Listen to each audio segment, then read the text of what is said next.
Hello dear student, आज फिर से लेके आए हैं chemical bonding.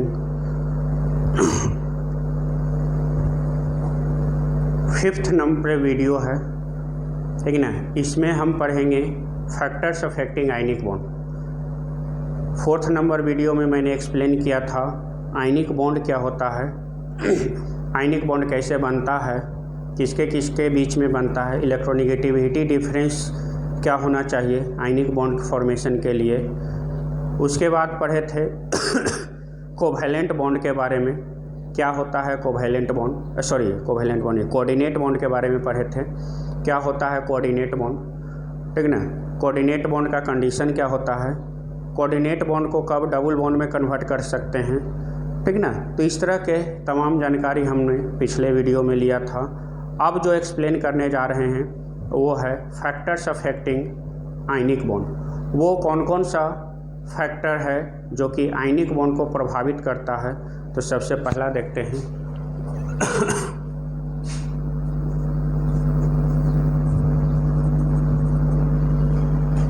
Factors affecting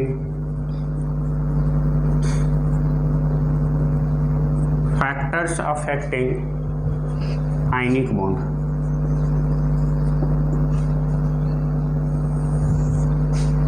factors affecting ionic bond वो कौन कौन सा फैक्टर है जो कि आयनिक बॉन्ड को प्रभावित करता है। सबसे पहला delta EN electronegativity difference.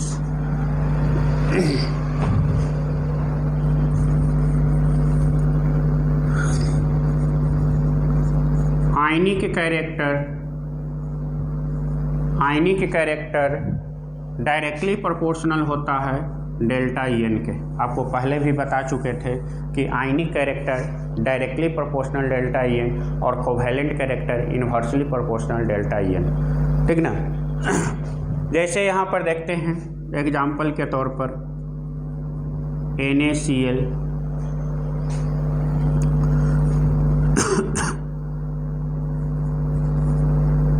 MgCl2 AlCl3 SiCl4।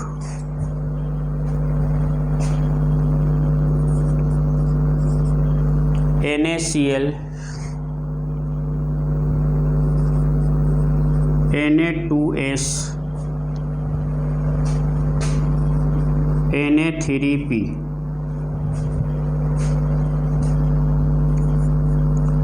NaCl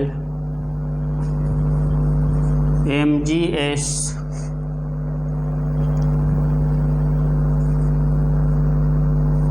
AlN। NaCl MgS AlN इसका आयनिक कैरेक्टर बताना है। तो आयनिक कैरेक्टर क्या होता है, इसमें देखिएगा सोडियम सेंट्रल एटम क्या साइड एटम सेम है लेकिन सेंट्रल एटम चेंज होते जा रहा है, सोडियम मैग्नीशियम एल्युमिनियम सिलिकॉन। इसमें देखिएगा सेंट्रल एटम सेम है और साइड एटम क्या होते जा रहा है, बदलता जा रहा है, और इसमें दोनों बदलता जा रहा है। अब यहाँ पर देखिएगा आयनिक कैरेक्टर तो किसका डायरेक्टली प्रोपोर्शनल होता है, डेल्टा EN का। NaCl का डेल्टा EN ज़्यादा होता है विथ रिस्पेक्ट टू SiCl4 का। इलेक्ट्रोनेगेटिविटी पीरियोडिक टेबल में पढ़ाए थे, वहाँ पर कुछ वैल्यू लिखाए थे, वो वैल्यू से रिलेटेड ही यहाँ क्वेश्चन है, ठीक ना। तो वैल्यू वहाँ पर याद रखिएगा, ठीक ना। सोडियम का वैल्यू इलेक्ट्रोनेगेटिविटी कितना होता है, तो 0.9 होता है, और क्लोरीन का कितना होता है, तो 3 होता है। सिलिकॉन का कितना होता है, 2.5 होता है, क्लोरीन का कितना होता है, 3 होता है, ठीक ना। डिफरेंस निकालिएगा NaCl में तो देखिएगा यहाँ पर 2.1 आएगा डिफरेंस, और वहाँ डिफरेंस निकालिएगा तो 0.5 आएगा। इलेक्ट्रोनेगेटिविटी डिफरेंस ज़्यादा तो आयनिक कैरेक्टर ज़्यादा, तो NaCl मोर आयनिक कैरेक्टर है विथ रिस्पेक्ट टू SiCl4। और ऐसे भी हम जानते हैं मेटल नॉन मेटल है और यहाँ सिलिकॉन नॉन मेटल है तो कोवैलेंट ज़्यादा होगा, आयनिक कम होगा। यहाँ देखते हैं NaCl और Na3P, तो यहाँ chlorine sulphur phosphorus less electronegative है। ठीक ना। तो इस तरह से देखिएगा आप, तो आयनिक कैरेक्टर डायरेक्टली प्रोपोर्शनल क्या आता है डेल्टा ई एन के। चलिएगा इसको नोट करिएगा।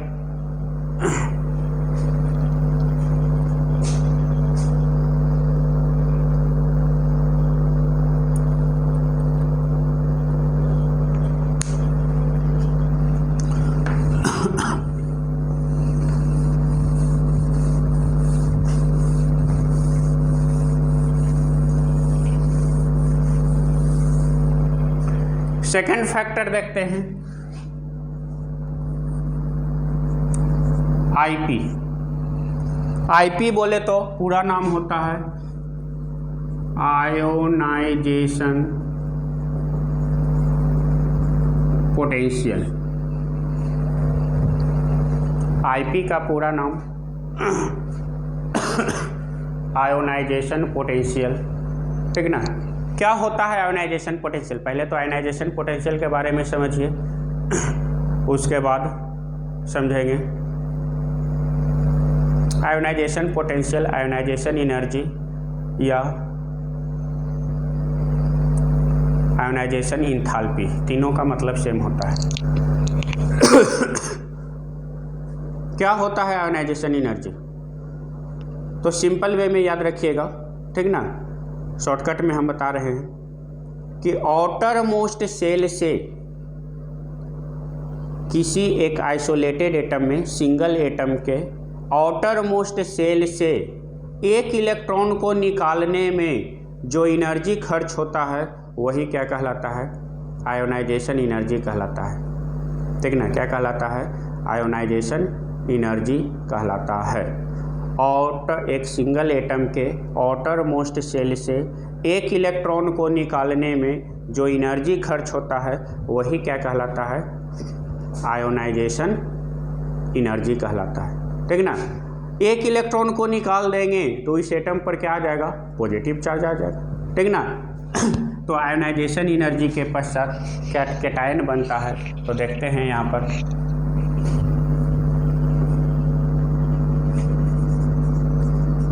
As of formation of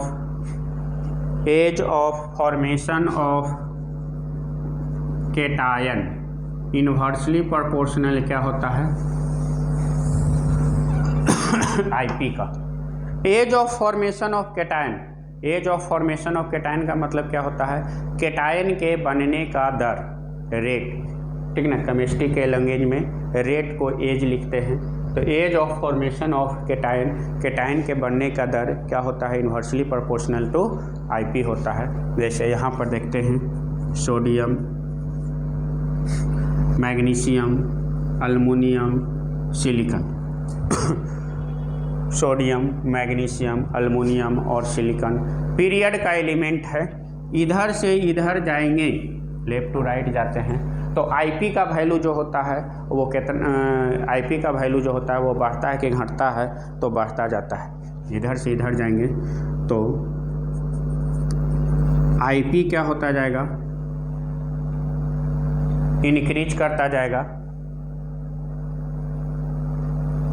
sorry,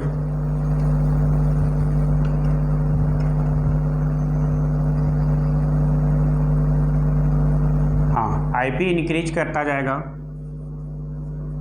तो ease of formation of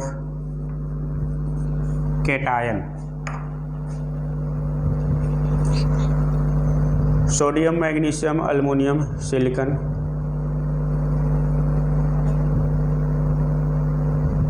IP बढ़ता जाएगा तो कैटायन के बढ़ने का दर क्या होता जाएगा? डिक्रीज। इन्वर्सली प्रोपोर्शनल आईपी होता है। ठीक ना। आईपी डिपेंड करता है दो फैक्टर पर। एक फैक्टर है स्टेबल कॉन्फ़िगरेशन और एटॉमिक साइज। ठीक ना। स्टेबल कॉन्फ़िगरेशन और एटॉमिक साइज, डोमिनेंट फैक्टर कौन है? Stable configuration. ठीक ना। सबसे पहले हम देखते हैं स्टेबल कॉन्फ़िगरेशन है कि नहीं है। तो स्टेबल कॉन्फ़िगरेशन है तो उसका आईपी ज़्यादा होगा, और स्टेबल कॉन्फ़िगरेशन नहीं है तो साइज से देखते हैं, जिसका छोटा साइज होगा उसका आईपी क्या होगा? ज़्यादा होगा। तो इधर से इधर लेफ्ट टू राइट जाते हैं तो साइज छोटा होते जाता है। ठीक ना। तो साइज छोटा होता जाएगा तो आईपी क्या होता जाएगा, बढ़ता जाएगा। सोडियम का साइज बड़ा होता है, सिलिकॉन का साइज छोटा होता है, तो स्मॉल साइज है तो आईपी क्या होगा, इसका ज़्यादा होगा, तो केटाइन के बनने का दर क्या होगा, कम होगा, ठीक ना। केटाइन कौन बनाता है, तो मेटल बनाता है, ठीक ना। तो सबसे ज़्यादा केटाइन बनने का tendency sodium plus, magnesium plus, aluminium plus silicon, और जिसका ज़्यादा केटाइन बनने का टेंडेंसी होगा वो ही सबसे ज़्यादा आयनिक कैरेक्टर शो करेगा, ठीक ना। तो सोडियम, मैग्नीशियम, एल्युमिनियम, सिलिकॉन। ऊपर से नीचे आते हैं तो lithium, sodium, potassium, rubidium, caesium. ऊपर से नीचे आ रहे हैं तो आईपी क्या होता है, डिक्रीजेज एज ऑफ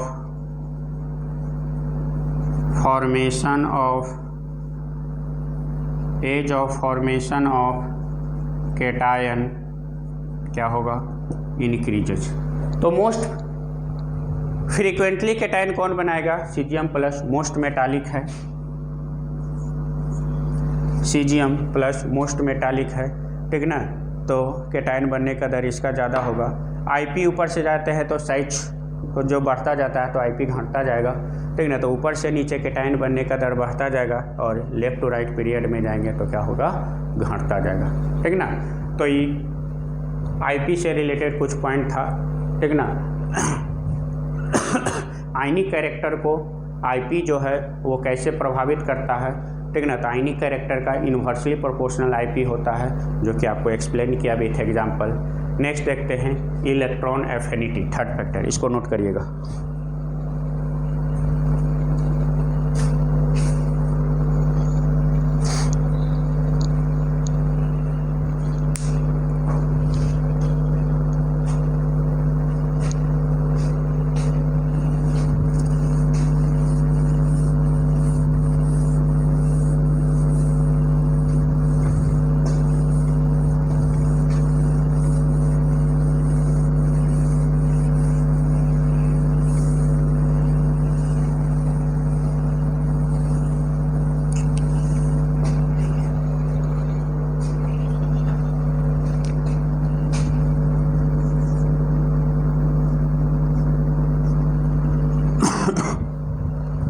तीसरा फैक्टर,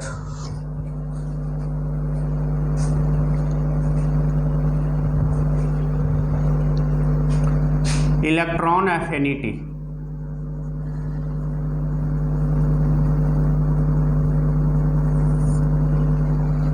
इलेक्ट्रॉन एफिनिटी शॉर्टकट में EA लिखते हैं। इलेक्ट्रॉन एफिनिटी क्या होता है, आयोनाइजेशन एनर्जी जो था वो इंडोथर्मिक प्रोसेस था। Ionisation energy, amount of energy required to remove electron, एक इलेक्ट्रॉन को निकालने के लिए एनर्जी सिस्टम में देना पड़ता था, इस चलते इंडोथर्मिक प्रोसेस था। इलेक्ट्रॉन एफिनिटी जो है वो एक्सोथर्मिक प्रोसेस होता है। आउटर मोस्ट सेल में एक इलेक्ट्रॉन को ऐड करने में जो एनर्जी रिलीज होता है वो क्या कहलाता है, इलेक्ट्रॉन एफिनिटी कहलाता है। क्या कहलाता है, फिर से सुनिएगा।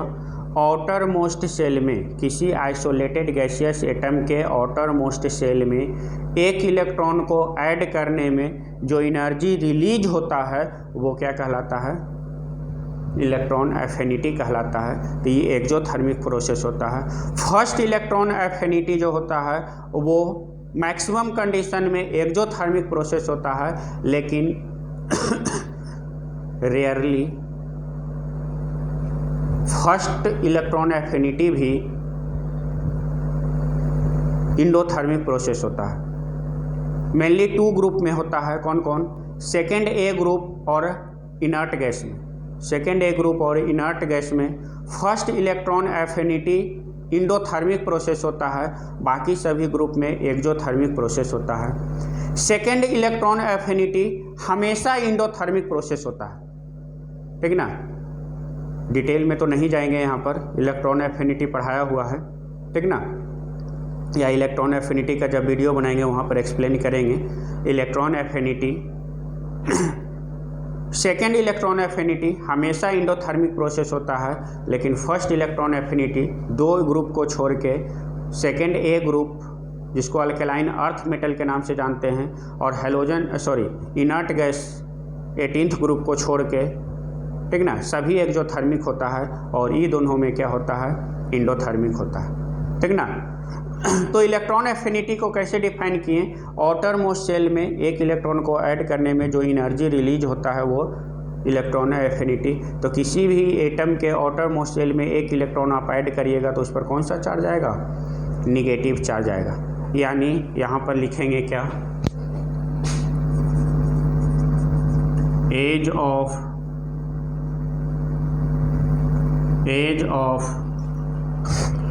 Formation of anion, ease of formation of anion directly proportional क्या होता है, इलेक्ट्रॉन एफिनिटी होता है, ठीक ना।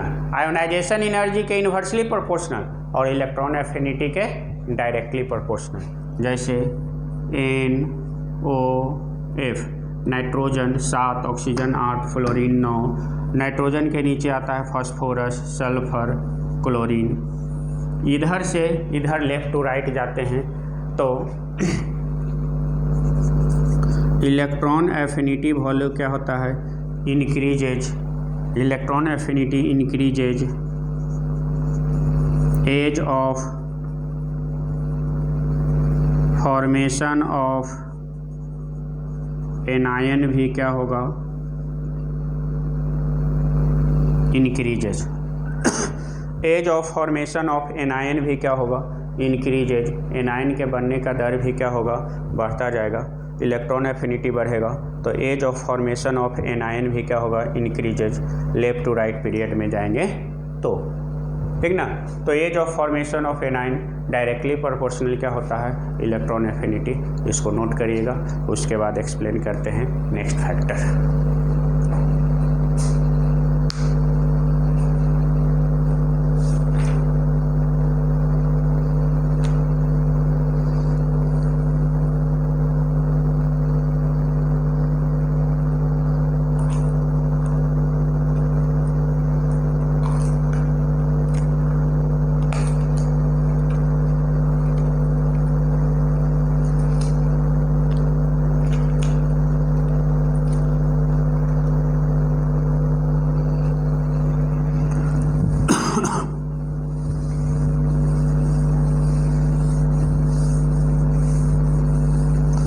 फोर्थ फैक्टर जो है वो है आपका क्या, लैटिस एनर्जी।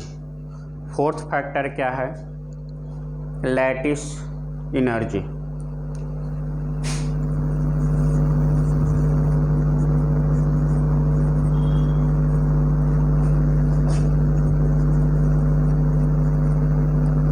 यू से डिनोट करते हैं।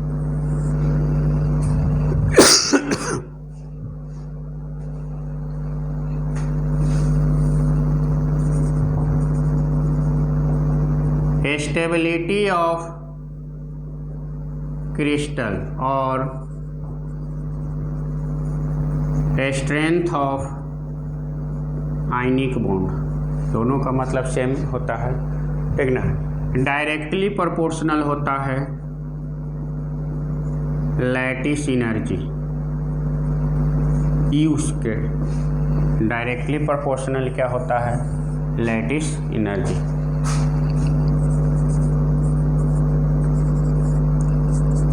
During formation of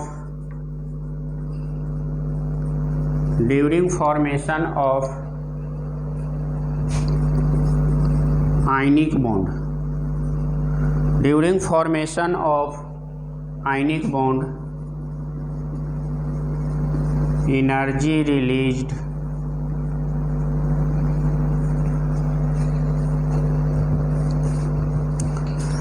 during formation of ionic bond energy released should be greater than energy released should be greater than energy absorbed, that is electron affinity, that is electron affinity value and lattice energy, electron affinity value and lattice energy should be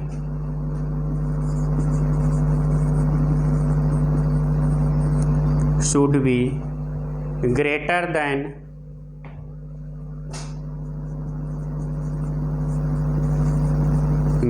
than ionization energy. Electron affinity plus you lattice energy greater then ज़्यादा होना चाहिए किससे? Ionisation energy से। ये दोनों process में energy release होता है। इलेक्ट्रॉन एफिनिटी एक जो थर्मिक प्रोसेस होता है, लैटिस एनर्जी एक जो थर्मिक प्रोसेस होता है। तो ये दोनों में एनर्जी रिलीज होता है और इसमें एब्जॉर्ब होता है। तो स्टेबिलिटी ऑफ क्रिस्टल और आयनिक बॉन्ड के फॉर्मेशन में एनर्जी रिलीज्ड जिस सिस्टम में होगा उसका वैल्यू ज़्यादा होना चाहिए with respect to energy absorb. जैसे देखिएगा यहाँ पर समझिएगा, लैटिस एनर्जी या stability of crystal strength of directly proportional क्या होता है? लैटिस एनर्जी के। During formation of ionic bond के बनने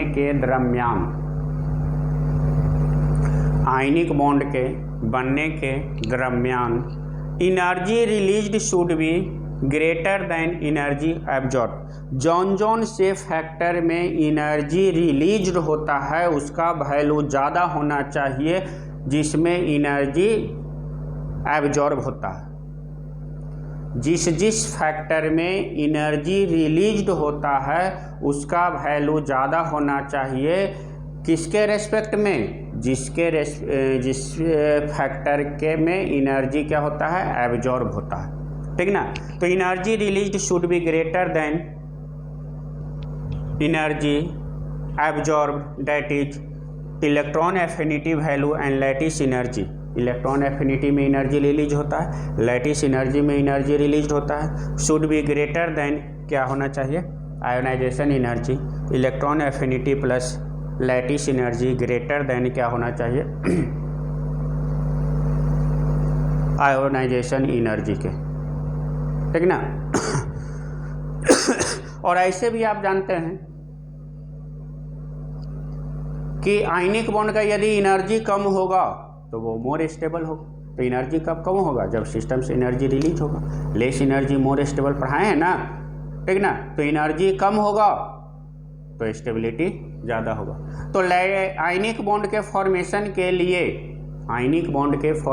के लिए इसको किससे एक्सप्लेन करते हैं? बॉर्न हैवर साइकिल से भी एक्सप्लेन करते हैं। ठीक ना? लेकिन वो अपडेटेड नहीं है उतना, ठीक ना, इम्पोर्टेंट नहीं है, चलते इसको छोड़ दिए हैं। ठीक ना? तो लैटिस एनर्जी में फेवरेबल कंडीशन क्या क्या होना चाहिए आयनिक बॉन्ड के फॉर्मेशन के लिए? आयनिक बॉन्ड के फॉर्मेशन के लिए फेवरेबल कंडीशन क्या क्या होना चाहिए? तो देखते हैं यहाँ पर फेवरेबल कंडीशन क्या होना है। चाहे इसको नोट करिएगा।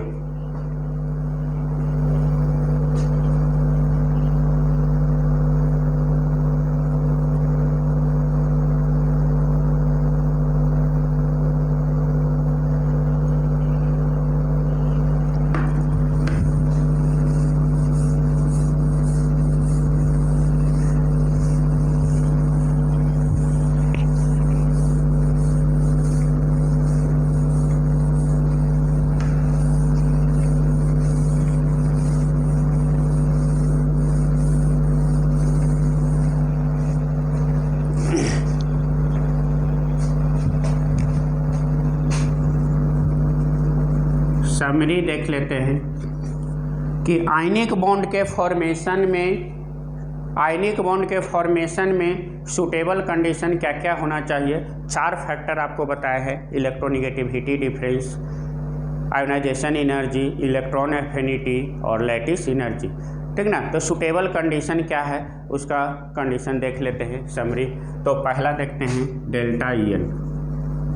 दूसरा है delta EN, ionisation energy, electron affinity और लैटिस एनर्जी। डेल्टा EN बोले तो इलेक्ट्रोनिगेटिविटी डिफरेंस, IE बोले तो आयोनाइजेशन एनर्जी, EA बोले तो इलेक्ट्रॉन एफिनिटी और EU बोले तो लैटिस एनर्जी। तो डेल्टा EN का वैल्यू क्या होना चाहिए? डायरेक्टली प्रोपोर्शनल होता है, हाई होना चाहिए। आयोनाइजेशन एनर्जी का वैल्यू क्या होना चाहिए? मोर होना चाहिए, ज़्यादा होना चाहिए। इलेक्ट्रॉन एफिनिटी का वैल्यू क्या होना चाहिए? Sorry, directly proportional. Ionisation energy low होना चाहिए, इन्वर्सली प्रोपोर्शनल होता है। इलेक्ट्रॉन एफिनिटी डायरेक्टली प्रोपोर्शनल होता है, हाई होना चाहिए। और लैटिस एनर्जी क्या होना चाहिए? हाई होना चाहिए। लैटिस एनर्जी भी क्या होना चाहिए?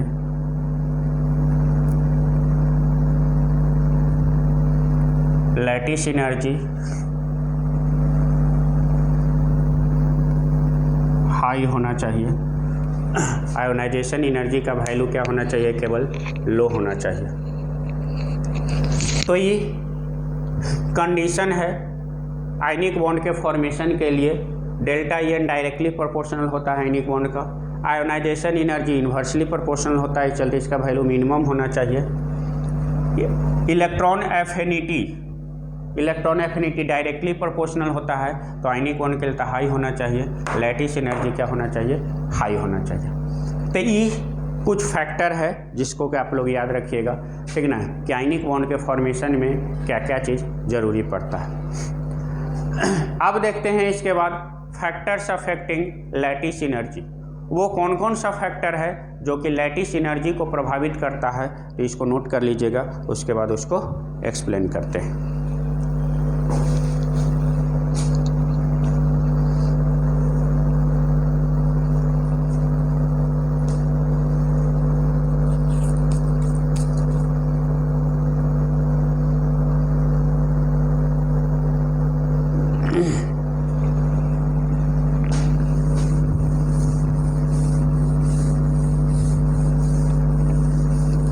नेक्स्ट एक टाइम देखते हैं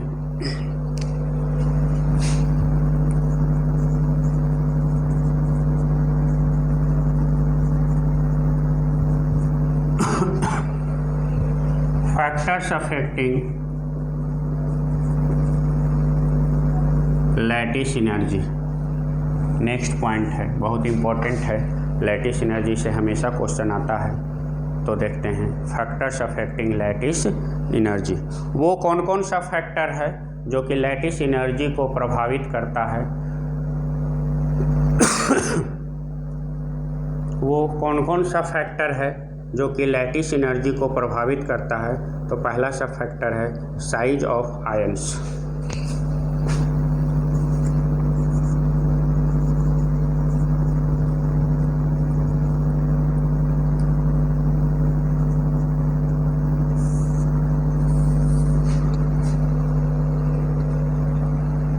size of ions. You lattice energy inversely proportional होता है R plus plus R minus, R plus plus R minus, और R plus plus R minus के बीच के डिस्टेंस को कहते हैं IND। IND बोले तो इंटर न्यूक्लियर डिस्टेंस, IND बोले तो inter nuclear distance. When size of cation and anion is comparable. When size of cation and anion is comparable, then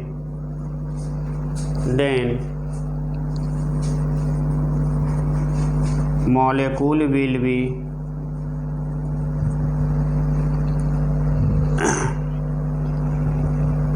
when size of cation and anion is comparable, then molecule will be more stable due to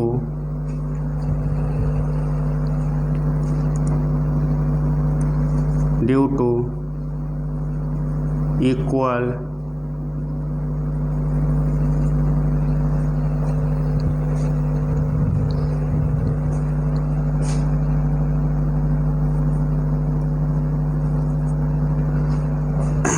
when size of cation and anion is comparable, then molecule will be more stable due to equal magnitude of attraction. Due to equal magnitude of attraction.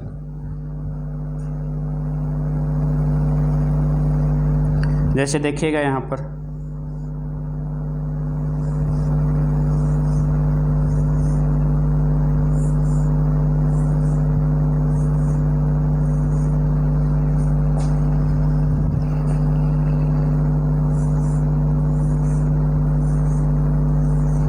जितना भी देख रहे हैं सभी का size क्या है, comparable है, ठीक ना, इक्वल साइज का है, plus minus plus minus plus minus plus minus plus minus plus minus, ठीक ना, सभी का साइज क्या देख रहे हैं, साइज ऑफ कैटायन हो या एनायन हो, सभी का साइज क्या है, इक्वल है, ठीक ना। तो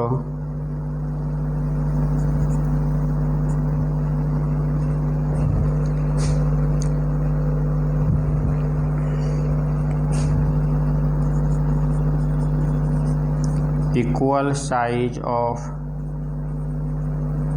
cation and anion, more attraction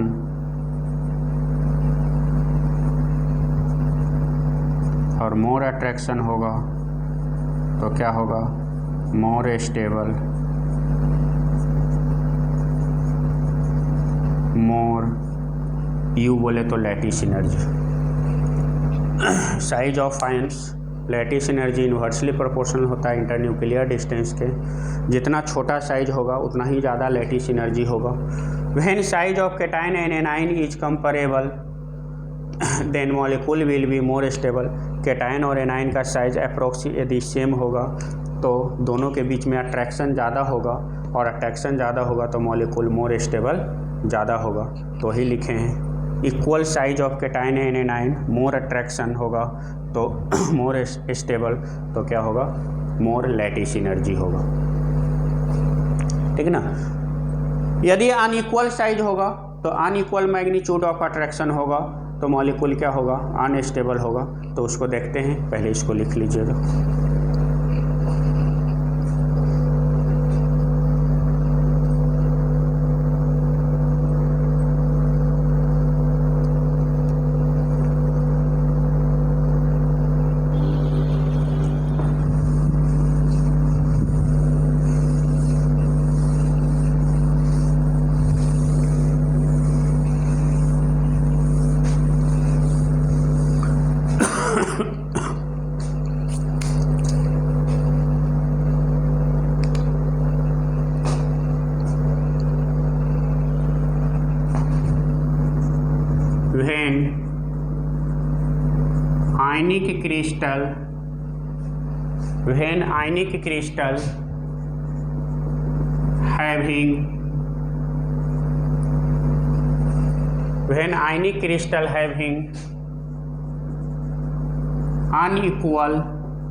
when ionic crystal having unequal size of ions, then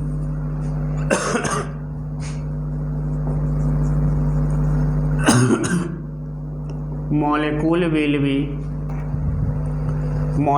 will be less stable due to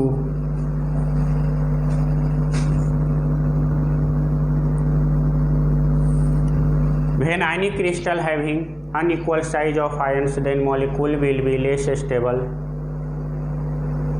Molecule will be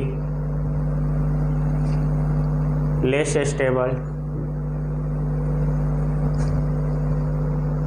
due to unequal magnitude of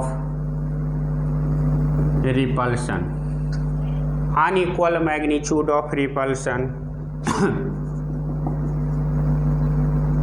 either due to cation or anion contact. कह रहा है कि यदि crystal में unequal size of ions हो, एक छोटा हो और एक बड़ा हो, तो एक छोटा और एक बड़ा हो तो दोनों में क्या होगा, अनइक्वल मैग्नीट्यूड ऑफ रिपल्सन हो, ठीक ना। एक का फोर्स ज़्यादा है, दूसरे का फोर्स कम है, तो रिपल्सन कम होगा, सॉरी जो कांटेक्ट में आएगा उसके बीच का रिपल्सन ज़्यादा होगा, और रिपल्सन ज़्यादा होगा तो मॉलिक्यूल क्या हो जाएगा, अनस्टेबल होगा। आयनिक बॉन्ड का लैटिस एनर्जी जो होगा उसका क्या हो जाएगा, कम हो जाएगा। जैसे देखते हैं यहाँ पर एग्जांपल से,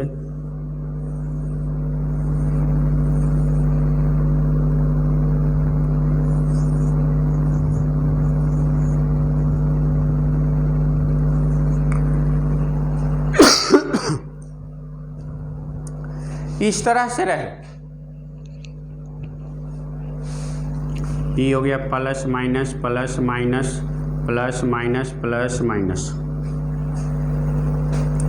देखिए तो कैटायन छोटा है एनायन बड़ा है, कैटायन छोटा है एनायन बड़ा है, एनायन बड़ा है कैटायन छोटा है, एनायन बड़ा है कैटायन छोटा है, अनइक्वल साइज ऑफ एनायन है, ठीक ना। तो देखिएगा यहाँ कैटायन तो दूर है, एनायन कॉन्टैक्ट में आ गया, एनायन कॉन्टैक्ट में आ गया, ठीक ना। और निगेटिव कॉन्टैक्ट में आएगा तो अट्रैक्शन होगा कि रिपल्सन होगा, तो रिपल्सन हो, और रिपल्सन होगा तो मॉलिक्यूल क्या होगा, लेस स्टेबल होगा, ठीक ना। तो वही लिखे हैं when ionic crystal having unequal size of ions, ionic crystal में अनइक्वल साइज ऑफ आयंस है, देन मॉलिक्यूल क्या होगा, लेस स्टेबल होगा due to unequal magnitude of repulsion, ठीक ना। अनइक्वल मैग्नीट्यूड होगा, रिपल्सन होगा, ठीक ना। आइदर ड्यू टू, या तो कैटायन कॉन्टैक्ट करेगा या एनायन कॉन्टैक्ट के कारण अनइक्वल मैग्नीट्यूड ऑफ रिपल्सन होगा, और अनइक्वल मैग्नीट्यूड रिपल्सन होगा तो मॉलिक्यूल क्या होगा, लेस स्टेबल होगा, ठीक ना। तो याद रखिएगा कि पहला फैक्टर होता है लैटिस एनर्जी को प्रभावित करने वाला size of ions. Size of ions जितना छोटा साइज होगा लैटिस एनर्जी उतना ही ज़्यादा होगा, लेकिन यदि साइज में अनइक्वल वेरिएशन आ जाए, ठीक ना, छोटा साइज हो, ठीक ना, और इक्वल साइज का सब कैटायन या एनायन हो तो इक्वल अट्रैक्शन ज़्यादा होगा और लैटिस एनर्जी ज़्यादा होगा, स्टेबिलिटी ज़्यादा होगा। और यदि वही मॉलिक्यूल में अनइक्वल साइज ऑफ आयंस हो जाए, कैटायन बड़ा हो जाए एनायन छोटा हो जाए, या एनायन बड़ा हो जाए कैटायन छोटा हो जाए, ठीक ना, अनइक्वल साइज ऑफ आयंस हो जाए, तब अट्रैक्शन या रिपल्सन, अट्रैक्शन तो होगा नहीं, रिपल्सन का वैल्यू जो होगा वो अट्रैक्शन से ज़्यादा हो जाएगा, और अट्रैक्शन से ज़्यादा हो जाएगा तो मॉलिक्यूल क्या हो जाएगा, अनस्टेबल हो जाएगा, और मॉलिक्यूल अनस्टेबल हो जाएगा तो लैटिस एनर्जी उसका क्या हो जाएगा, कम हो जाएगा, ठीक ना। जैसे एग्जाम्पल के तौर पर देखते हैं यहाँ पर LiF, LiCl, LiBr, LiI। देखिएगा यहाँ लिथियम तो चारों में सेम है, लिथियम क्या है, लिथियम चारों में सेम है, लेकिन fluorine, chlorine, bromine, iodine size क्या होता जा रहा है, बढ़ता जा रहा है, ठीक ना। When cation is same on increasing radius of anion lattice energy क्या डिक्रीजेज। तो इधर से इधर जाएंगे तो एक्सप्लेनेशन क्या देंगे, when cation is same, when क्या, कैटायन सब में देखिए लिथियम कैटायन सब में क्या है, same, on increasing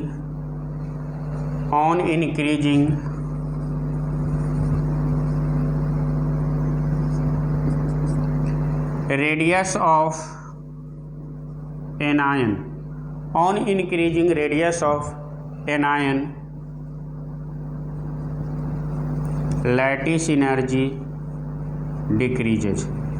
lattice energy क्या होगा, घटता जाएगा। छोटा छोटा के साथ स्टेबल, छोटा बड़ा अनस्टेबल, तो लैटिस एनर्जी का ऑर्डर क्या हो जाएगा, यही हो जाएगा।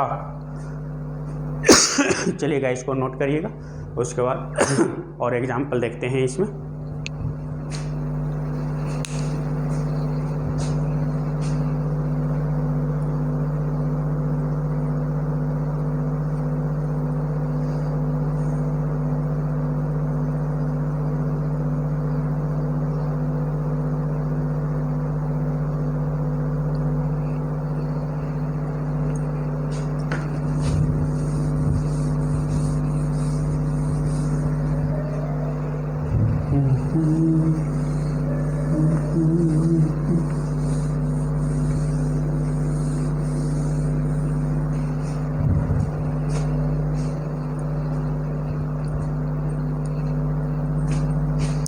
नेक्स्ट देखते हैं,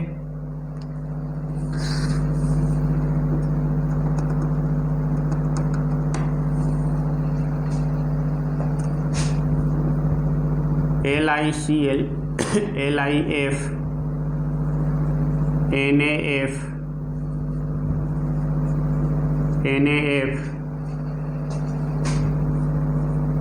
KF,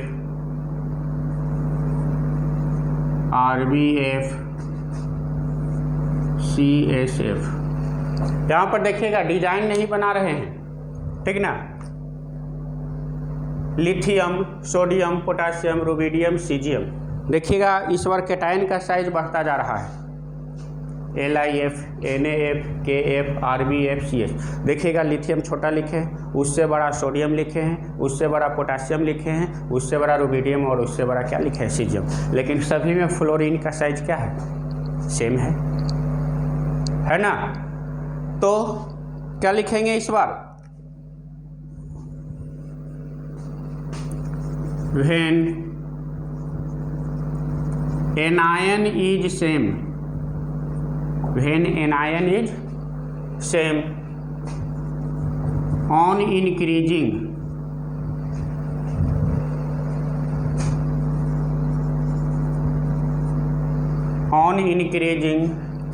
radius of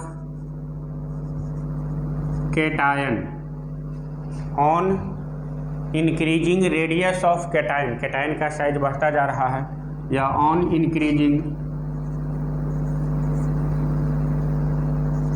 size of cation lattice energy क्या होगा, डिक्रीजेज। कैटायन या एनायन दोनों में से कोई सेम है, तो जिसका साइज बढ़ता जा रहा है तो लैटिस एनर्जी क्या होता जाएगा, घटता जाएगा। लैटिस एनर्जी क्या होगा, घटता जाएगा। नेक्स्ट देखते हैं, LiF, NaCl, KBr, RBI।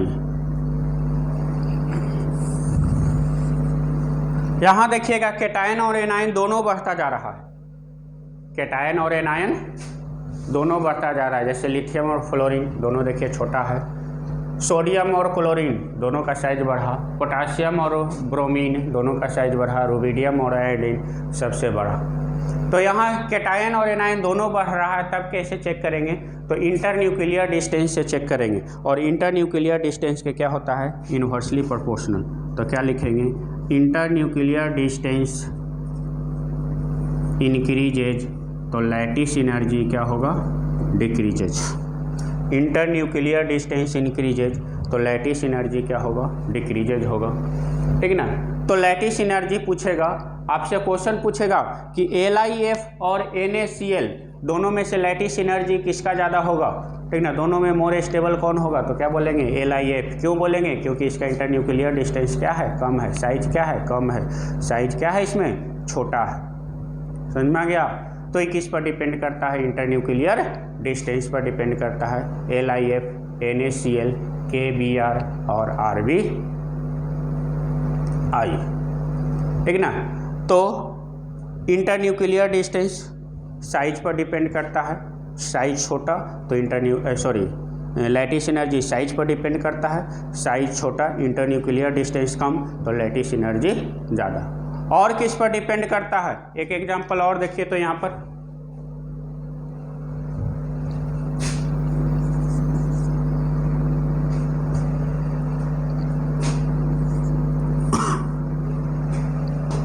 BeSO4, यहाँ पर देखिएगा मिटा के लिखते हैं, जगह नहीं है, या हो जाएगा, देखिएगा यहाँ पर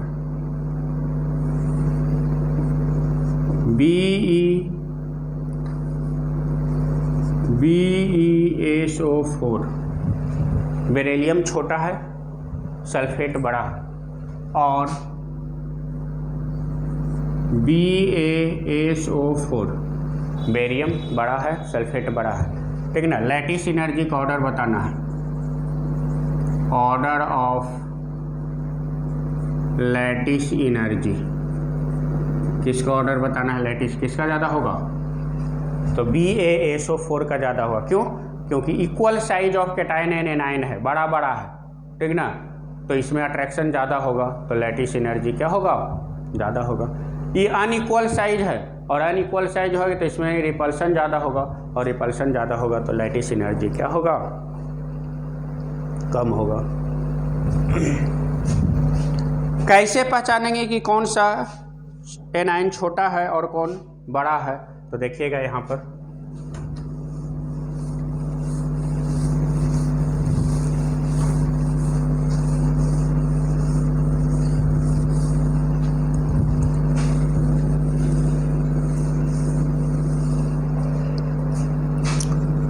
MgO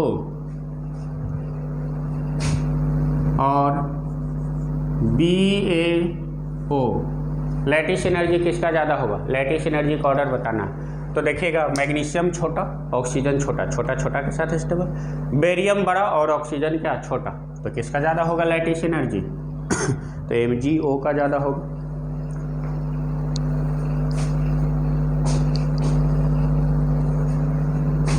किसका ऑर्डर है ये, स्टेबिलिटी का।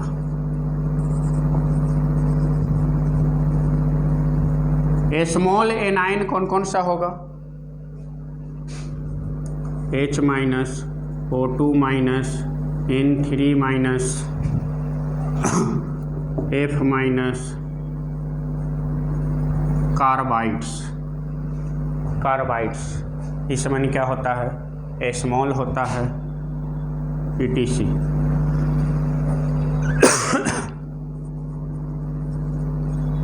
लार्ज एनायंस कौन कौन सा है, कैसे पता चलेगा कौन लार्ज एनायन कौन स्मॉल है, तो इसको याद रखिएगा, Cl minus, Br minus, I minus, SO4 2 minus, CO3 2 minus, PO4 3 minus, chlorine, bromine, sulphate, carbonate, phosphate, NO3 minus, ETC। ये सब जो है वो क्या है, लार्ज एनायंस है। ऊपर वाला स्मॉल, नीचे वाला क्या है, लार्ज एनायंस। तो इसको याद रखिएगा, बनाने में आपको आसानी होगा, ठीक ना। चलिए सेकेंड फैक्टर क्या होता है, तो चार्ज ऑन आयंस, ठीक ना। आयंस पर चार्ज किसका ज़्यादा है, जिस पर चार्ज ज़्यादा होता है उसका लैटिस एनर्जी ज़्यादा होता है, सेकंड फैक्टर। तो इसको देखते हैं, इसको नोट करिए, नेक्स्ट एक्सप्लेन करते हैं।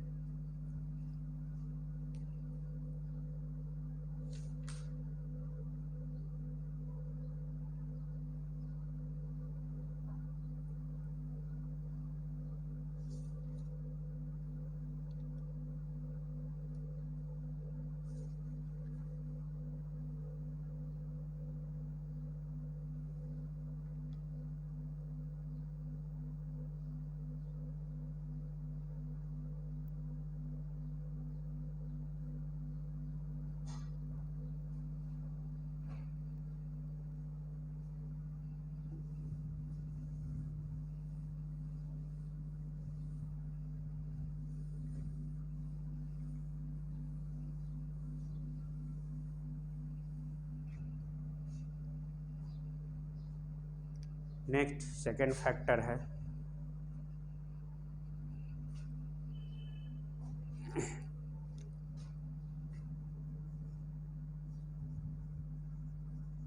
Charge of ions.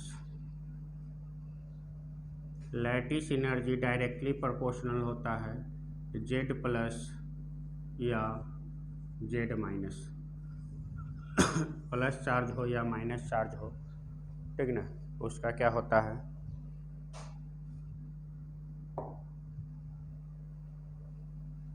चार्ज के डायरेक्टली प्रोपोर्शनल होता है। Example K2O MgO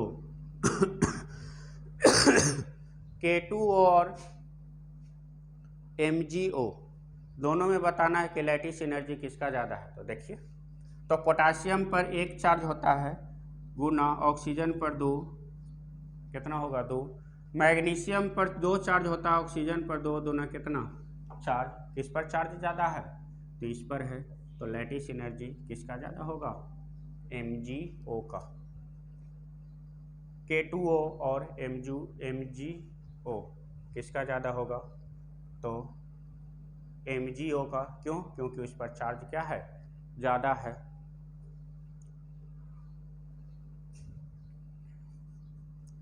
Na2O MgO Al2O3 lattice energy का ऑर्डर बताना है। कैसे बताएंगे, तो चार्ज से देखिएगा तो सोडियम पर 1, ऑक्सीजन पर 2, मैग्नीशियम पर 2 गुना 2, अल्मुनियम पर 3 और ऑक्सीजन पर 2, इस पर कितना हो गया 6, इस पर 4 और इस पर 2, ठीक ना। तो चार्ज ज़्यादा है Al2O3 का, लैटिस एनर्जी ज़्यादा, MgO ज़्यादा, Na2O ज़्यादा। तो Al2O3 का लैटिस एनर्जी ज़्यादा हो गया। क्यों, क्योंकि इस पर चार्ज क्या है, ज़्यादा है। तो लैटिस एनर्जी का फॉर्मूला क्या हो गया, तो लैटिस एनर्जी डायरेक्टली प्रोपोर्शनल हो गया Z plus into Z minus, और इन्वर्सली प्रोपोर्शनल हो गया R प्लस R माइनस का। यही हो गया आपका क्या, लैटिस एनर्जी का ऑर्डर। यही आपका क्या है, लैटिस एनर्जी का ऑर्डर। तो लैटिस एनर्जी को टोटल प्रभावित करने वाला कितना फैक्टर था, 2 फैक्टर था। कौन कौन सा फैक्टर लैटिस एनर्जी को प्रभावित करने वाला था, तो पहला था साइज ऑफ आयंस और चार्ज ऑफ आयंस।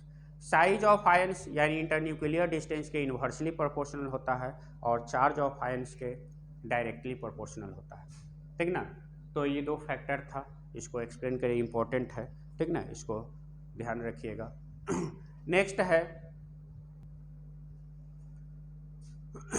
नेक्स्ट देखते हैं प्रॉपर्टीज ऑफ आयनिक कंपाउंड। वो कौन कौन सा प्रॉपर्टी है जो आयनिक कंपाउंड शो करता है, तो देखते हैं।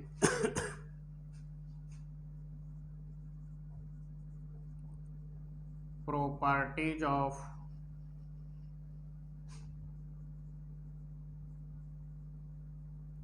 Ionic compound. वो कौन कौन सा प्रॉपर्टी है जो आयनिक कंपाउंड शो करता है। सबसे पहला देखते हैं फिजिकल स्टेट।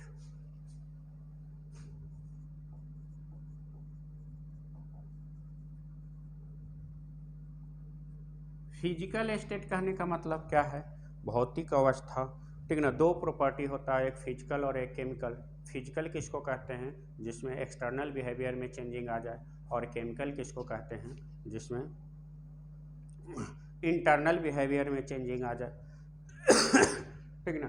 तो फिजिकल स्टेट हम इस आयनिक कंपाउंड का देखते हैं। तो आयनिक कंपाउंड किस में बनता है, सॉलिड में बनता है।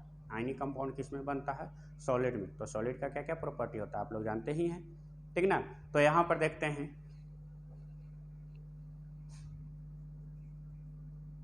Ionic compounds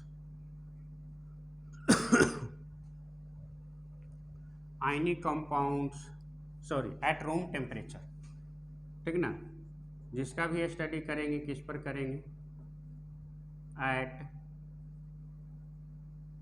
room temperature. At room temperature ionic compounds are solid, hard,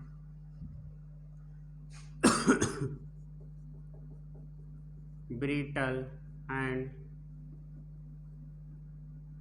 crystalline। Room temperature पर आयनिक कंपाउंड जो होता है वो कैसा होता है?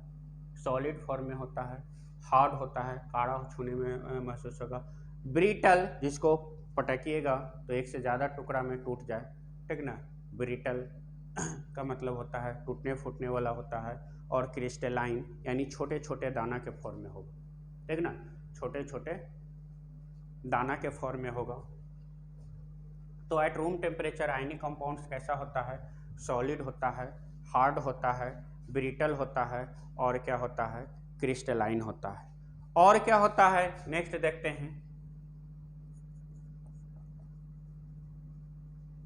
They are normally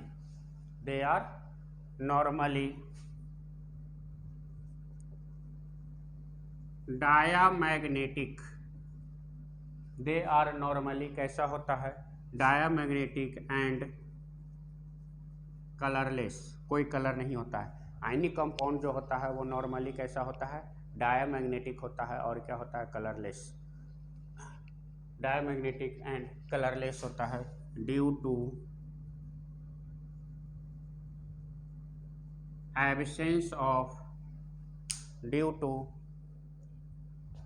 absence of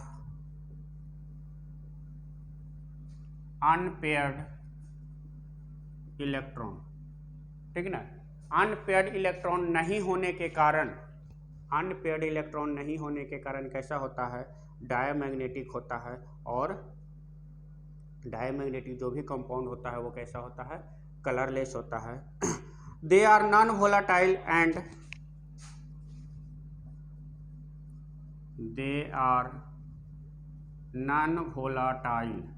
volatile किसको कहते हैं? वोलाटाइल का मतलब होता है उड़नशील, उड़ने वाला, ठीक ना।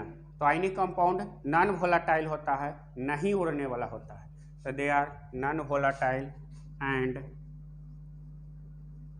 Having high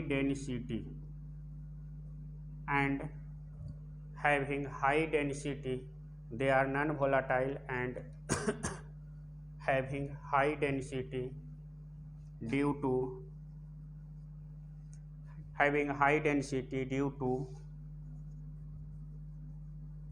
a strong electrostatic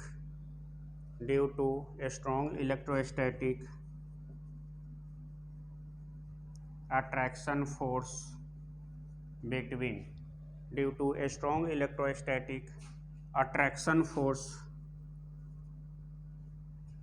between cation and anion। कैसा होता है आयनिक कंपाउंड? नॉन वोलाटाइल होता है, नहीं उड़ने वाला होता है, और उसका डेंसिटी जो होता है हाई होता है। क्यों डेंसिटी हाई होता है? क्योंकि उसका साइज छोटा होता है। स्ट्रॉन्ग अट्रैक्शन फोर्स होने के कारण, स्ट्रॉन्ग कैटायन और एनायन के बीच में स्ट्रॉन्ग अट्रैक्शन होने के कारण इंटरन्यूक्लियर डिस्टेंस कम हो जाता है, तो उसका वॉल्यूम कम हो जाएगा, तो डेंसिटी क्या हो जाएगा? बढ़ जाएगा। क्योंकि डेंसिटी और वॉल्यूम में इन्वर्सली प्रोपोर्शनल का रेशियो होता है। डेंसिटी बराबर मास अपॉन वॉल्यूम होता है, ठीक ना। तो इंटरन्यूक्लियर डिस्टेंस कम होगा यानी वॉल्यूम कम हो जाएगा, तो डेंसिटी क्या हो जाएगा? हाई हो जाएगा। तो आयनिक कंपाउंड का डेंसिटी हाई होता है। क्यों? क्योंकि स्ट्रॉन्ग इलेक्ट्रोस्टैटिक अट्रैक्शन फोर्स होता है कैटायन और एनायन के बीच में। जैसे एग्जांपल में देखते हैं, Cl2 और NaCl, ये क्या है? वोलाटाइल है। ये क्या है? वोलाटाइल है। और NaCl क्या है? नॉन वोलाटाइल है। NaCl नमक को उड़ते देखे हैं क्या? नहीं उड़ता है। क्यों? क्योंकि आयनिक कंपाउंड है, ठीक ना। आयनिक कंपाउंड नॉन वोलाटाइल होता है। Cl2 गैस है, वोलाटाइल उड़ते देखे होंगे, ठीक ना। क्लोरीन गैस को उड़ते देखे होंगे, लेकिन NaCl आयनिक कंपाउंड है, इसको उड़ते आप नहीं देखे होंगे। तो आयनिक कंपाउंड का पहला जो प्रॉपर्टी था फिजिकल स्टेट, आयनिक कंपाउंड कैसा होता है, हार्ड होता है, सॉलिड होता है, ब्रिटल यानी जिसको पटकने पर या तोड़ने पर एक से ज़्यादा टुकड़ा में टूट जाए, ठीक ना, और क्रिस्टलाइन यानी छोटे छोटे दाने के फॉर्म में होता है, ठीक ना। दे आर नॉर्मली जितना भी आयनिक कंपाउंड होता है मैक्सिमम जो होता है वो डायमैग्नेटिक होता है, और डायमैग्नेटिक के साथ साथ कैसा होता है, कलरलेस होता है। क्यों ऐसा होता है, क्योंकि उसके पास अनपेयर्ड इलेक्ट्रॉन नहीं होता है। दे आर नॉन वोलाटाइल, ठीक ना, नॉन वोलाटाइल होता है, और having high density due to strong electrostatic attraction force between cation and anion. Cation और एनायन के बीच के अट्रैक्शन फोर्स ज़्यादा होने के कारण कैसा होता है, डेंसिटी इसका ज़्यादा होता है, ठीक ना। जैसे Cl2 और NaCl, Cl2 वोलाटाइल है क्योंकि कोवैलेंट है, NaCl आयनिक है क्योंकि नॉन वोलाटाइल है, ठीक ना। तो ये पहला प्रॉपर्टी है। दूसरा प्रॉपर्टी इसमें आता है आइसोमॉर्फिज्म। आइसोमॉर्फिज्म का मतलब क्या होता है, तो आइसो का मतलब सेम और मॉर्फ का मतलब क्या होता है, फॉर्म, एक से ज़्यादा टाइप के फॉर्म, ठीक ना। तो आइसोमॉर्फिज्म, ठीक ना, आइसोमॉर्फिज्म कैसे एक्सप्लेन करेंगे, तो जिसका सेम इलेक्ट्रॉनिक स्ट्रक्चर हो, जिसका सेम स्ट्रक्चर हो, ठीक ना, जिसका सेम इलेक्ट्रॉनिक कन्फिग्रेशन हो, जिसका सेम क्रिस्टलाइन स्ट्रक्चर हो, वो सब क्या कहलाता है, आइसोमॉर्फिज्म कहलाता है। जिसका इलेक्ट्रॉनिक रेशियो क्या हो, सेम हो, वो सब क्या कहलाता है, आइसोमॉर्फिज्म कहलाता है। तो इसको नोट करिए। उसके बाद नेक्स्ट प्रॉपर्टी आइसोमेरिज्म, आइसोमॉर्फिज्म जो है वो एक्सप्लेन करते हैं।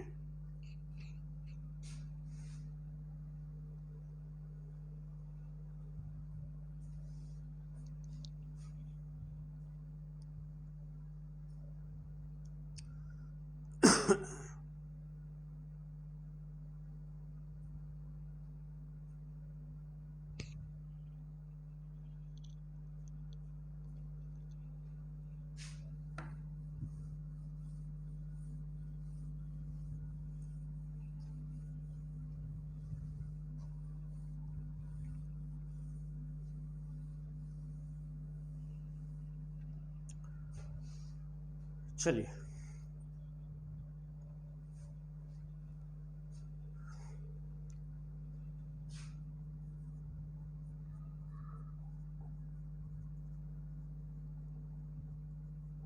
आइसोमॉर्फिज्म।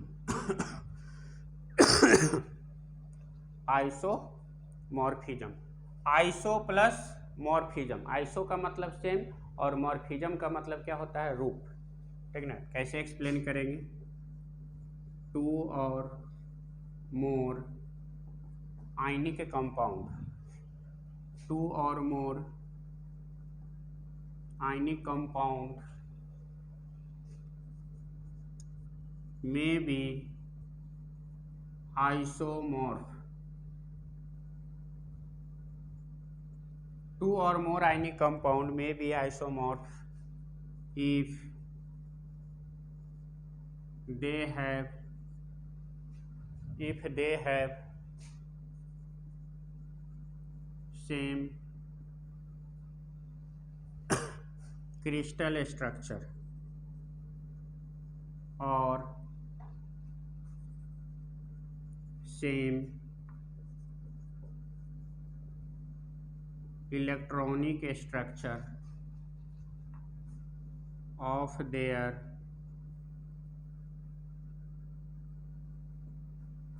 component ions। क्या होता है डेफिनेशन समझिएगा। तो यहाँ पर टू और मोर आयनिक कंपाउंड, दो या दो से ज़्यादा के साथ भी कंपैरिजन कर सकते हैं। तो टू और मोर आयनिक कंपाउंड्स में भी आइसोमॉर्फ्स, ठीक ना, आइसोमॉर्फ हो सकता है if they have same crystal structure, उसका क्रिस्टलाइन स्ट्रक्चर जो एटम से मिल के बना है वो सब सेम टाइप का स्ट्रक्चर, सेम टाइप के एटम से मिल के बना हुआ हो, सेम स्ट्रक्चर और same electronic structure of their क्या कंपोनेंट है, कंपोनेंट आयन में जो भी एटम मिल के बना हो वो सभी सेम होना चाहिए, या उसका इलेक्ट्रॉनिक स्ट्रक्चर जो है वो क्या होना चाहिए, सेम होना चाहिए। तो क्या कहलाता है, आइसोमॉर्फिज्म कहलाता है। जैसे एग्जाम्पल के तौर पर देखते हैं NaF, MgO और Al2O3। NaF MgO और क्या Al2O3। इसमें चेक करते हैं हम कि आइसोमॉर्फ तीनों एक दूसरे का है कि नहीं है, तो चेक करिए। नंबर ऑफ आयंस देखते हैं, तो इसमें कितना आयंस देगा, Na+ और F- 2 आयंस देगा। नंबर ऑफ आयंस 2, Mg2+ और O2- 2 आयंस देगा, लेकिन इसमें कितना 2 और 3 2 5 आयंस देगा, 2 गो अल्युमिनियम और 3 गो ऑक्सीजन। नंबर ऑफ आयंस क्या है 2 2, इसमें 5। इलेक्ट्रॉनिक स्ट्रक्चर देखते हैं कंपोनेंट आयन का। इलेक्ट्रॉनिक स्ट्रक्चर देखते हैं कंपोनेंट आयन का, तो कैसे टूटेगा Na+ और F- में 2 8, और फ्लोरीन का भी कितना होगा 2 8, ठीक ना। MgO कैसे टूटेगा, Mg2+ और O2- 2 8, और O2- का भी कितना होगा 2 8 होगा। ये कैसे टूटेगा, तो Al3+ और O2- अल्युमिनियम में कितना है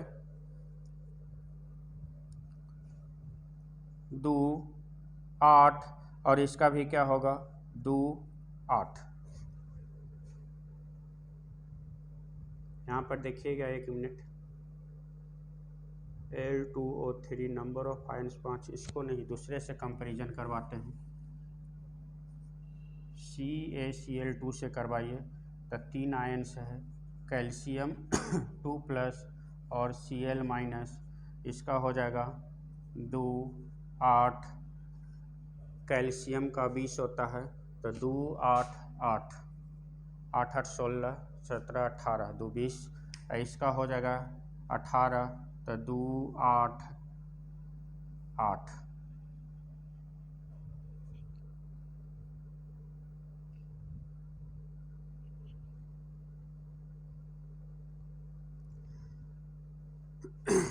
तो देखिएगा यहाँ पर नंबर ऑफ आयंस 2 2, इसमें 3 है, ठीक ना। ये चलते ही आइसोमॉर्फ नहीं होगा।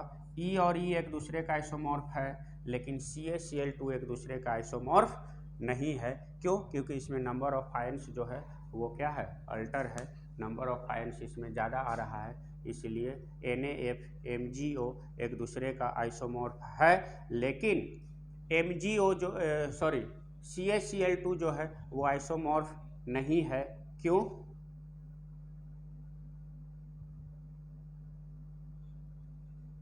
एक मिनट यहाँ पे देखिएगा, तो CaF2 कर दीजिए, तो नंबर ऑफ आयंस 3, यहाँ F- हो जाएगा, तो 2 और 8, ठीक ना। नंबर ऑफ आयंस नहीं है, सेम इलेक्ट्रॉनिक स्ट्रक्चर नहीं है, तो E जो है एक दूसरे का आइसोमॉर्फ नहीं है। लेकिन सोडियम फ्लोराइड और मैग्नीशियम ऑक्साइड एक दूसरे का आइसोमॉर्फ है, CaF2 एक दूसरे का आइसोमॉर्फ नहीं है। इसको यहाँ पर ध्यान से देख लीजिएगा। नेक्स्ट और एग्जाम्पल इसमें देखते हैं, इसको पहले नोट करिएगा, उसके बाद देखते हैं।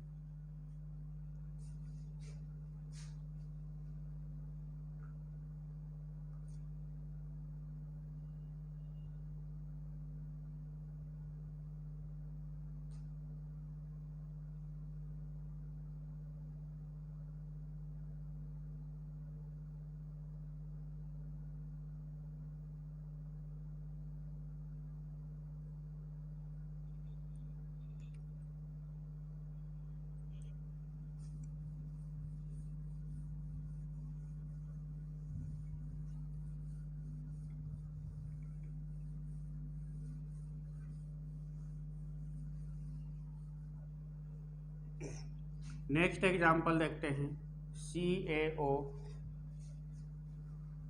MgS KF CaO MgS KF, ठीक ना। पता करना है कि आइसोमॉर्फ है कि नहीं है। एक और लिख देते हैं, NaCl भी लिख देते हैं। तो नंबर ऑफ आयंस देखिएगा, तो दो है, इसमें भी दो है, इसमें भी दो है, इसमें भी दो है। Calcium 2 plus O2 minus, calcium का कितना 2 8 8 और 2 8, Mg2 प्लस और S2 माइनस 2 8 और 2 8 8, मैग्नीशियम का 16, सल्फर का 16, 2 18 8 8 16 17 18, पोटासियम K प्लस और F माइनस 2 8 8 और फ्लोरीन का कितना है 2 और 8, Na प्लस और Cl माइनस 2 8 8 और 2 8, ठीक ना। तो सभी एक दूसरे का क्या है आइसोमॉर्फ है। क्या लिखेंगे, all are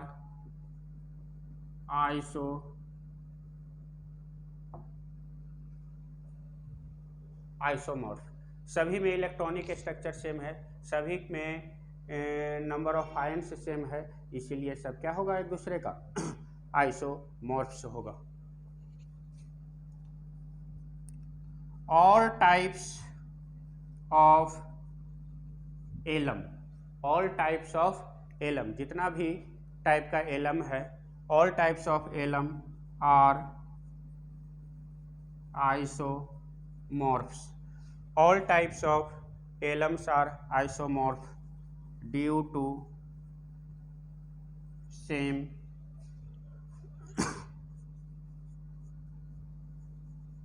crystalline structure of their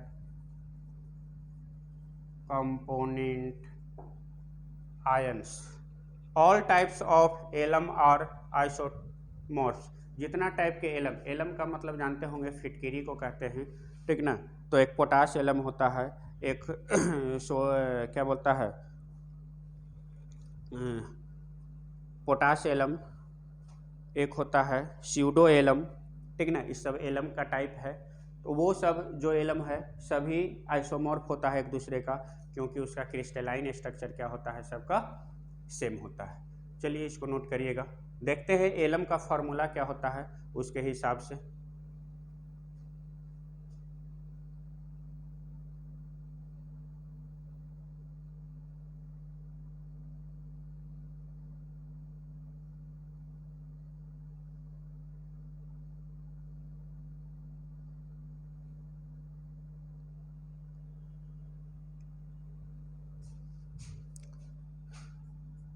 K2SO4 Al2SO4 whole 3 24H2O, ये फिटकिरी का फॉर्मूला होता है।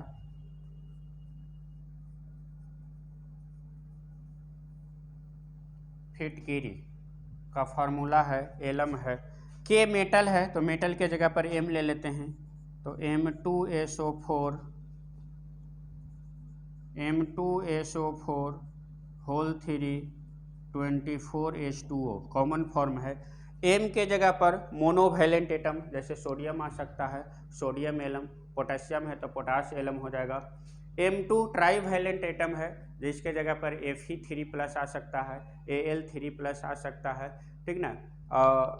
इसी तरह से अलग अलग एटम, ठीक ना। तो जितना टाइप के एलम होता है वो सब क्या होता है आइसोमॉर्फिज्म शो करता है, सेम क्रिस्टलाइन स्ट्रक्चर होने के कारण।